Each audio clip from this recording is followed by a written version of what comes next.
What happens when a Karen's actions go viral? Do they become famous? Do they suffer more severe consequences? Or is it both? Let's find out. This is Karen's before the fame and where they're at now. Hermit Patty, also known as Allison Edel or Karen, is a white Christian 47-year-old woman from San Francisco. She was the CEO and owner of Treatwell, a California-based company that produces cannabis-based tinctures and edibles. Her business was doing well. Products constantly sold out in more than 6 dispensaries until this happened.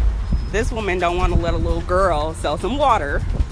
She calling police on an 8-year-old little girl. You can hide all you want. The whole world gonna see you, boo. Yeah, and illegally selling water without a permit? Yeah. On my property. Not your property. A little girl was trying to sell bottled water so she could go to Disneyland. Now her story has exploded into a flood of controversy. That video of her neighbor calling the police now viewed more than 1 million times. Cold water, $2 only. This morning, 8-year-old Jordan Rogers is an internet sensation for selling bottled water on the street in front of her house. If you didn't catch that, she called 911 because an 8-year-old was selling water without a permit out the front of their house. Imagine that for just 1 second. Yeah, pretty evil. The second this clip went viral, Permit Patty faced an insane amount of backlash. Edel told Today that she had asked the girl Jordan Rogers and her mother Erin Austin repeatedly to keep their voices down, but Austin denied this, stating that Edel directly demanded to see a permit to sell water from the 8-year-old. Here's a new segment in which she was interviewed during. I tried to be polite, but I was stern, and I said, please, I'm trying to work, you're screaming, you're yelling. And people have open windows, it's a hot day. Can you please keep it down? Austin tells a different story. She never asked us to be quiet. She just came out and directly demanded to see a permit to sell water from an 8-year-old. Many viewers circulating the clip called on marijuana dispensaries to boycott Treatwell. In response, several companies issued statements saying that they would no longer sell Treatwell's products. Quote, Treatwell was one of our best-selling products, but to us, integrity is always before profits. Magnolia, a dispensary based in Oakland, California, wrote in an Instagram post, quote, for our remaining inventory, we are doing blowout deals and donating all proceeds to a local non-profit. The dispensaries Bloom Room, Apothecarium, and Green Trees Wellness also agreed to stop selling Treatwell's products. Herb, a cannabis delivery service, and Ganjli, a marijuana news and review site, also cut ties with Edel's company. Consequently, Permit Patty agreed to quit her role within the business because she believes that Treatwell, its employees, and patients should not have to suffer because of a situation that occurred in an escalated moment. And this, folks, is why you don't get high on your own supply. Speaking of getting high, this next Karen's gotta be up in the sky on something. Amy Cooper, also known as the Central Park Karen, is the definition of overreacting, not to mention racist and animal abuser. In May of 2020, Amy was taking her dog for a walk through Central Park in New York with no lead on. Keep in mind that it's clearly posted in signs throughout the park that dogs must be leashed at all times. Christian Cooper was also enjoying his own time walking through the park when he noticed this. He politely asked his Karen to put a lead on her dog, and this is what ensued. Please stop. Sir, I'm asking you to stop. Please don't come close to me. Sir, I'm asking you to stop recording me. Please don't come close to me. Please take your phone off. Please don't come close to And me. I'm taking pictures calling the cops. Please call the cops. Please call the cops. I'm going to tell them there's an African-American man threatening my life. Please tell them whatever you like. Excuse me?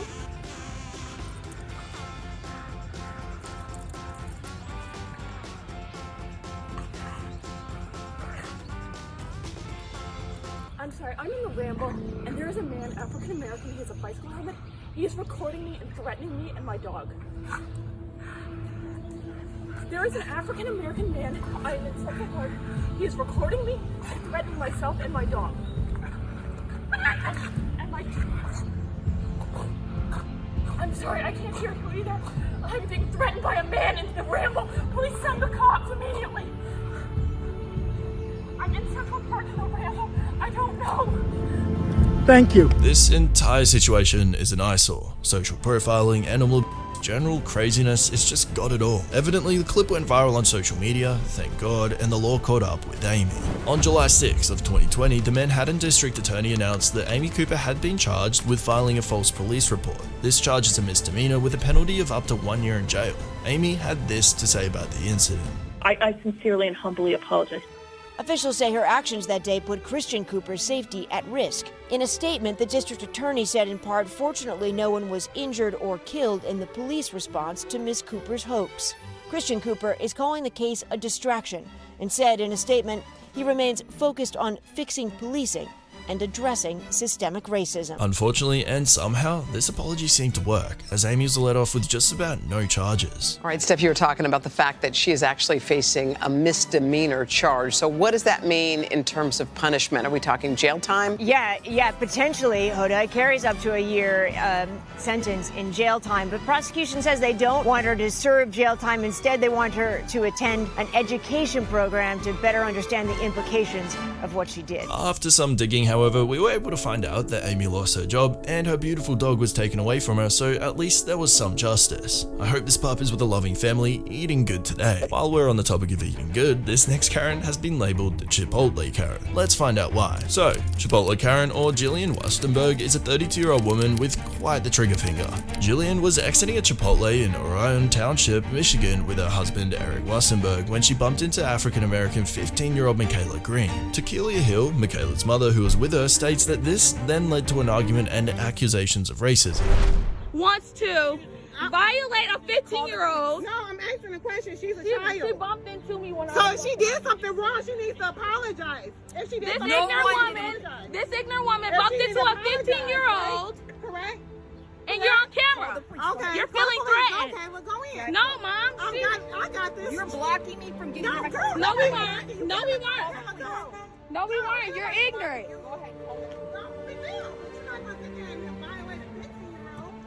She's ignorant. Do it, bitch. Do it. I want you to do something. She's very ignorant. Dumbass. Yeah, I said it. You say something, I'll beat your white ass. I will. Do something. Please put your something. hands up. Do something. Please. Who the do you think you guys are? Who do you Your wife think you are. You calling her name? Yeah. She did nothing to you. Yeah, I didn't. I didn't. Caleb. No, you didn't. You're very racist and ignorant. You're racist because you're calling No, her you name. bumped it. She bumped into me.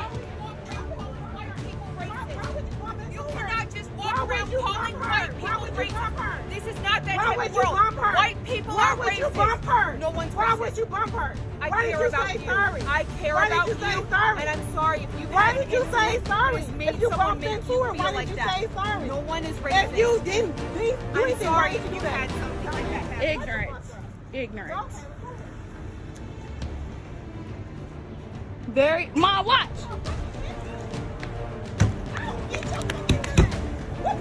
Get the fuck away from me! You gonna get on her face.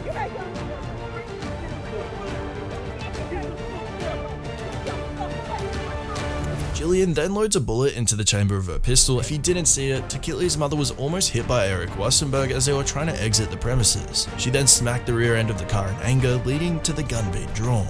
Deputies responding to multiple 911 calls placed her in handcuffs and confiscated the weapon. She and her husband were arraigned the next day and given $50,000 personal bonds. With some digging, we were able to uncover footage of an interview between Jillian and an investigator.